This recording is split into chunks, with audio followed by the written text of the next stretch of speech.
ఈవి teasing అని phone చేశారు? ఎవరు మిమ్మల్ని వేధించింది?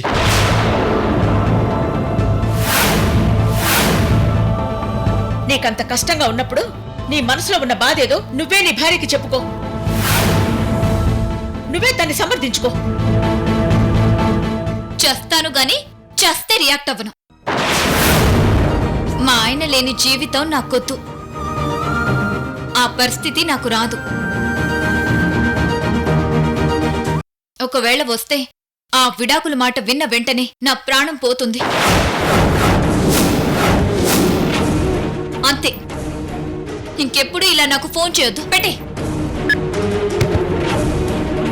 చూడండి అది ఎంత మాట అనేసిందో. మీరు నాకు విడాకులు ఇస్తాను అంటే నేను కూడా తనలాగే ఇంకో కేసు పెడతానంది. ఇక నాకు ఆ ఫ్రెండ్ లేనట్టేనండి.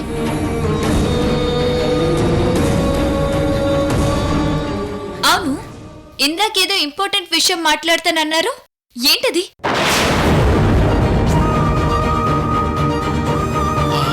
అది నేను తర్వాత మాట్లాడతాను. స్టేషన్లో అర్జెంట్ పనుంది, వస్తాను. ఆగండి ఆగండి, కాఫీ తీసుకొస్తాను. అంతవరకు ఇక్కడే కూర్చోండి.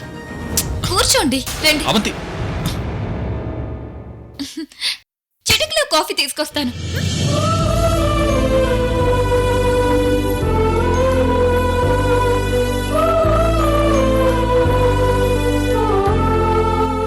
అమ్మో, అవంతి అసలే మొండిది. అన్నంత పని చేస్తుంది.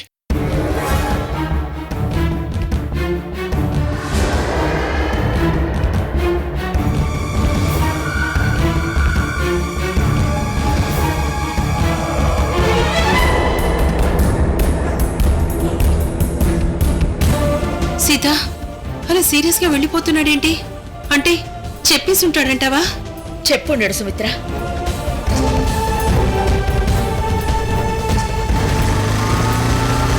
చెప్పుంటే ఈ పాటకు అవంతి మన దగ్గరికి ఏడుస్తూ పరిగెత్తుకుంటూ వచ్చేది. నా కాపురం నిలబెట్టండి అని మన దగ్గరికి వచ్చి ఏడ్చేది.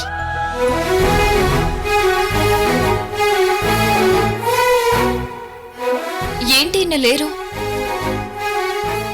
మగాడన్న తర్వాత ఇలాగే డ్యూటీ మైండెడ్ ఉండాలి.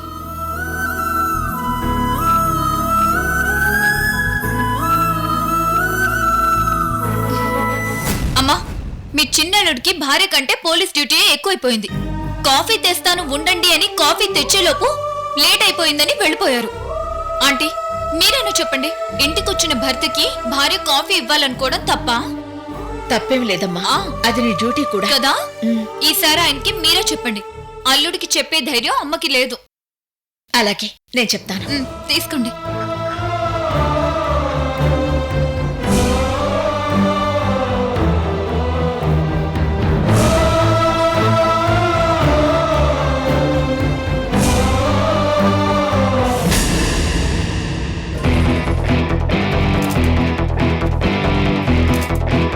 అవంతికి విడాకులు ఇద్దాం అనుకుంటున్నాను.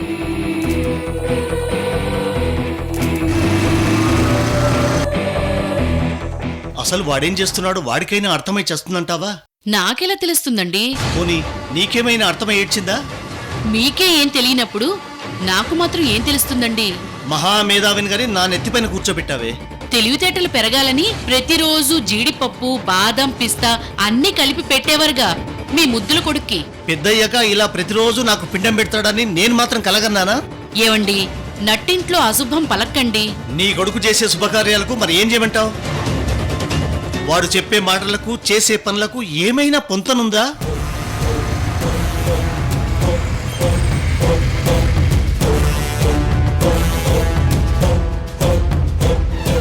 ఏరా, షాపింగ్లు షికార్లు అప్పుడే అయిపోయా?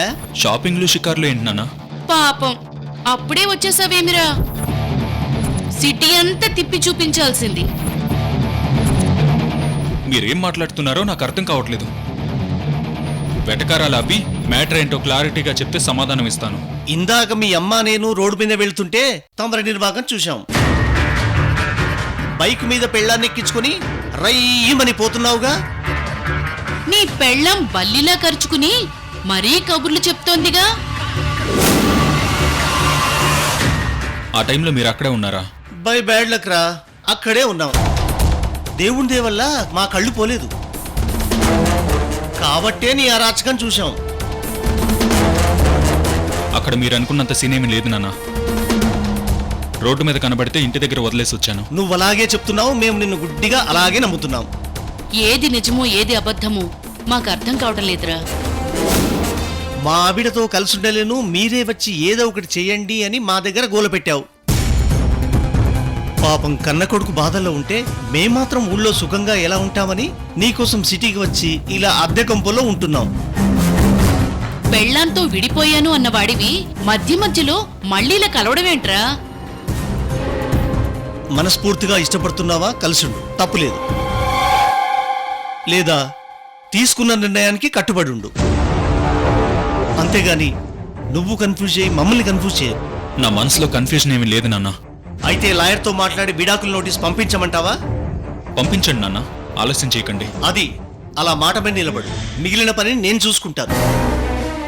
గట్టిగా 6 నెలలలోపు ఈ తలనొప్పి వదిలిపోతుంది. దేవుడి దయవల్ల మీరా పని త్వరగా పూర్తి చేస్తే వెంటనే మళ్ళీ పెళ్లి చేసేద్దామండి. కాకినాడ వాళ్ళు కాచుకుని కూర్చున్నారు. ఒరేయ్, కమలత్త మనవరాలు కామాక్షి కుందన బొమ్మలా ఉంటుందిరా. చక్కగా చదువుకుంది కూడా. విడాకుల విషయం చూడమన్నాను కదా అని అడ్వాన్స్ అవ్వకండి. పెళ్ళి గిల్లి అంటూ మళ్ళీ నా మనశ్శాంతిని పాడు చేయకండి. కొన్నాళ్ళు నన్ను మనశ్శాంతిగా బతకనివ్వండి. చూడండి నాన్న, పని తక్కువ పబ్లిసిటీ ఎక్కువ పద్ధతులు నాకొద్దు. ఏదైనా సైలెంట్గా ప్రశాంతంగా జరిగిపోవాలి. విడాకుల నోటీస్ విషయంలో నోటీస్ అవంతి వాళ్ళ ఇంటికి వెళ్లే వరకు ఎవరికి ఏమీ చెప్పకండి. సరేరా, అలాగే చేస్తాను. అమ్మయ్యా, నా మనసులో భారం దిగిపోయిందండి. ఆలస్యం అమృతం విషయం అన్నారు. అర్జెంటుగా వెళ్ళి లాయర్తో మాట్లాడి వస్తాను.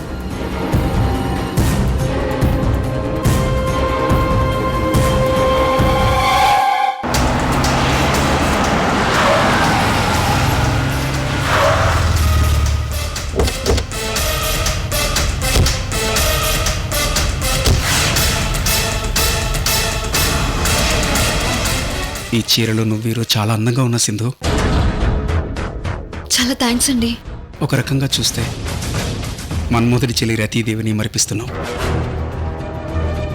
మరో కోణంలో గర్భగుడిలో అమ్మవారిని తలపిస్తున్నావు. అన్ని భావాలు కలిస్తేనే కదా భార్య అంటే. పద.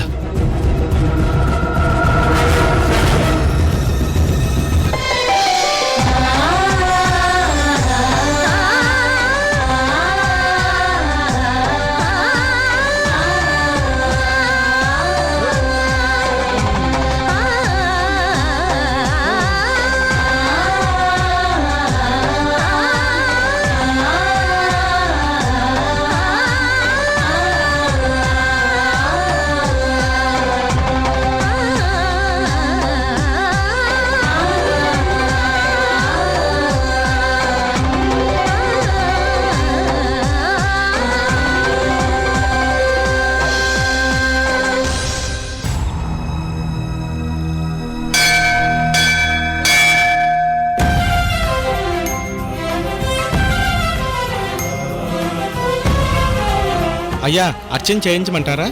నా భార్య సింధు పేరు మీద చేపించండి పంతులు గారు.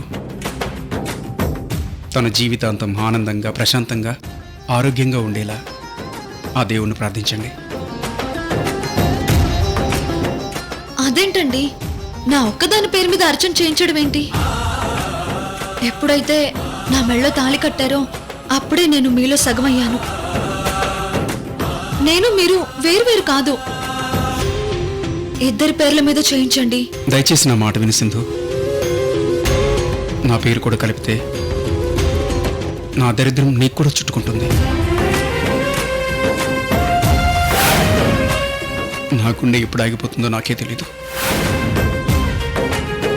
దురదృష్ట జాతకుడిని నేను. నా రాత ఎంతవరకు ఉంటే అంతకాలమే బ్రతుకుతాను. ఏమండి, నువ్వు మాత్రం కలకాలం చల్లగా ఉండాలి. పవిత్రమైన దేవుడి సన్నిధానంలో అమంగళంగా మాట్లాడకండి. మీకేం కాదు, నా తాళిబొట్టు గట్టిది. పంతులు గారు, ఇద్దరి పేర్ల మీద అర్చన చేయండి.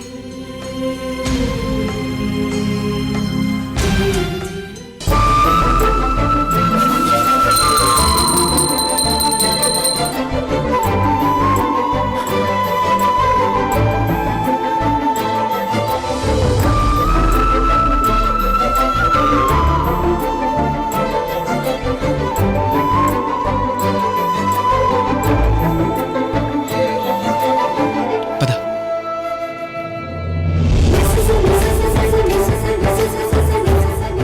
సింధు, ఏంటండి? ఒకప్పుడు నిన్ను ఊపిరాడకుండా చేసి చంపేయాలనుకున్నాను.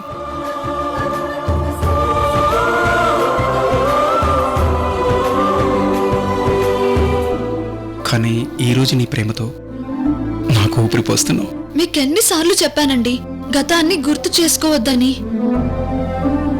అవన్నీ పీడకలలుగా మర్చిపోండి.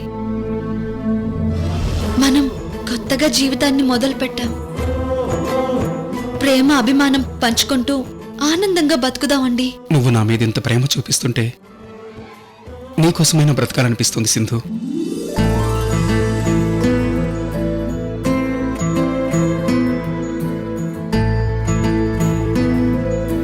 భగవంతుడా, నా భర్తకి ఏ ఆపద రాకుండా కాపాడు. నిండు నూరేళ్లు ఆయురారోగ్యాలతో ఉండేట్టు దీవించు తండ్రి. రోజీ ఆంటీ 15వ తారీఖు తర్వాత నిజంగా నా భర్తకి గుండె ఇస్తుందా? ఛా, నేను ఇలా ఆలోచిస్తున్నానేంటి? రోజీ ఆంటీ అసలు మాట ఎందుకు తప్పుతుంది? నా యాక్షన్ పూర్తిగా నమ్మేస్తుంది నా ముద్దుల పెళ్ళాం. ఇక్కడి నుంచి నా గురించే ఆలోచిస్తుంది. తన నోటితో తానే ఆ రోజు ఎవరో చెప్పే టైం దగ్గర పడుతుంది. ఆ, సింధు, బయలుదేరదామా?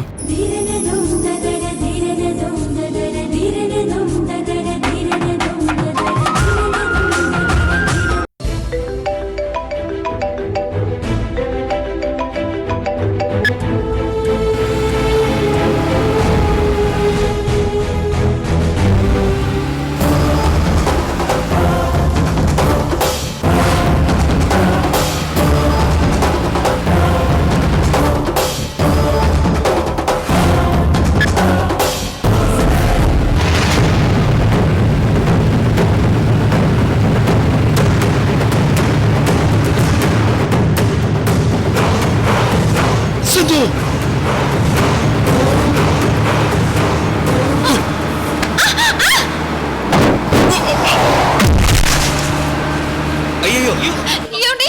ఏమండి? ఏం కాలేదు కదండి? మెల్లిగా. గుద్దేసి ఆపకుండా వెళ్ళిపోయాడమ్మా. అయ్యో, దెబ్బలు బాగా తగిలినట్టున్నాయండి. హాస్పిటల్కి వెళ్దాం పదండి. కంగారు పడకు సింధు, చిన్న దెబ్బలే. ఫస్ట్ ఎయిడ్ చేసుకుంటే సరిపోతుంది. వెళ్దాం పదా. తాగి తగులుతున్నారు గదోలు. కొంచెం ఉంటే మీ ప్రాణానికే ప్రమాదం అయ్యేది sir. Okay okay, I'm okay. జాగ్రత్త అండి. Okay okay, I'm okay.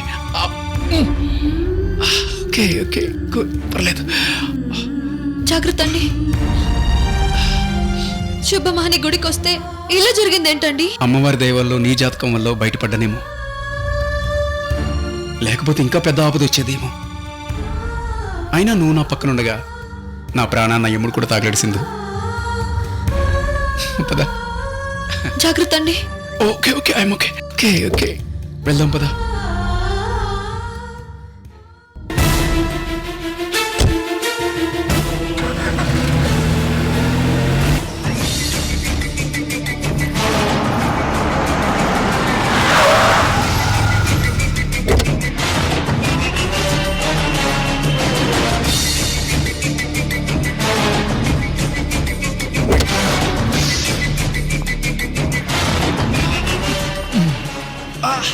అయ్యో,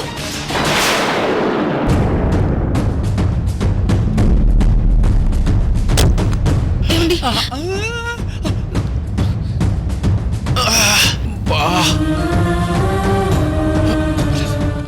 శైలా,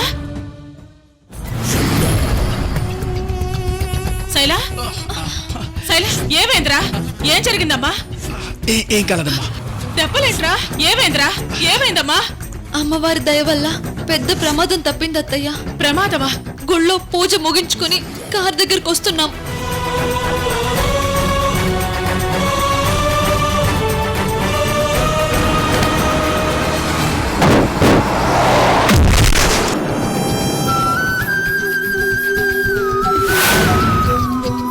నన్ను కాపాడడం కోసం ఈయన రిస్క్ చేశారు అత్తయ్య. సింధు, బాధపడొద్దని చెప్పానుగా. బాధపడకుండా ఎలా ఉంటానండి? నా పరధ్యానం వల్లే ఈ ప్రమాదం జరిగింది. అలా ఎందుకు అనుకుంటావు సింధు? శివుడు ఆజ్ఞ లేనిదే చీమైనా కుట్టదంటారు. నా తలరాత వల్ల అలా జరిగిందనుకోవచ్చుగా.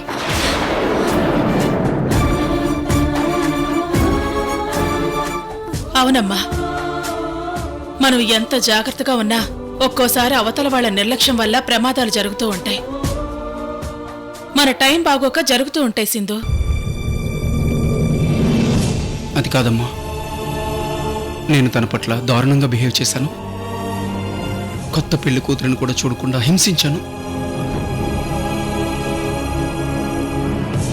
ఒక భర్తగా చూడకుండా తనను నేను శత్రువులా చూశాను.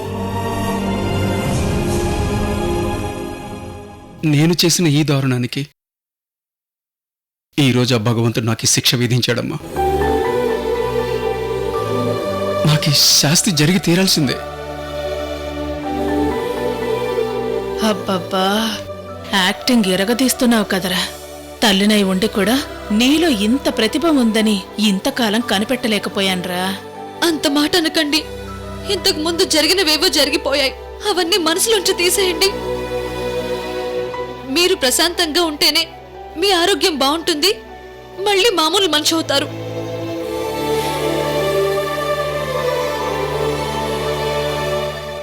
ఆ భగవంతుడి మీద ప్రమాణం చేసి చెప్తున్నానమ్మా, ఈరోజు సింధుకి జరగనానిది ఏదైనా జరిగి ఉంటే నేను కూడా అక్కడే ప్రాణం విడిచిపెట్టేవాడినమ్మా. శైల, అంత మాట అనకండి. మీకేం కాదు, కాకూడదు. మీ మనసు మంచిగా మారింది. దేవుడు మనకంతా మంచి చేస్తాడు. అమ్మాయి చెప్పింది కరెక్టేరా. దేవుడు మంచి వాళ్లకు మంచే చేస్తాడు. ముందు మనసులోంచి పాడాలోచనలన్నీ తీసేసాయి. నిన్ను నీ భార్యను కాపాడినందుకు అమ్మవారిని రోజంతా తలుచుకోరా. రండి, ఆయింట్మెంట్ రాస్తాను. జాగ్రత్త, మెల్లగా మెల్లగా నడు, మెల్లగా మెల్లగా. శైల, జాగ్రత్త. మెల్లగా మెల్లగా నడు.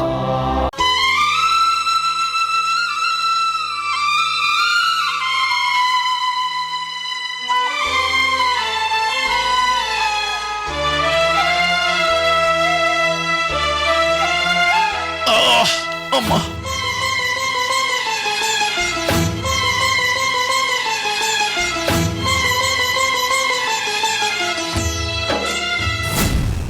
అనుకోకుండా జరిగిన ఇన్సిడెంట్ను కూడా బాగానే వాడుకుంటున్నాడు.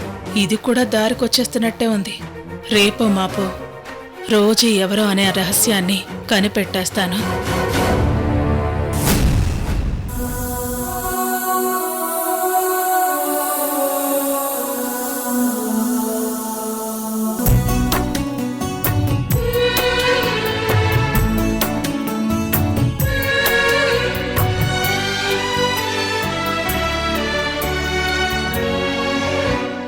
కళ్ళల్లోకి కళ్ళు పెట్టి చూడవెందుకు, చెప్పలేని గుండె కోత పోల్చుకుందుకు.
ఏంటి నువ్వు చేస్తున్న పని?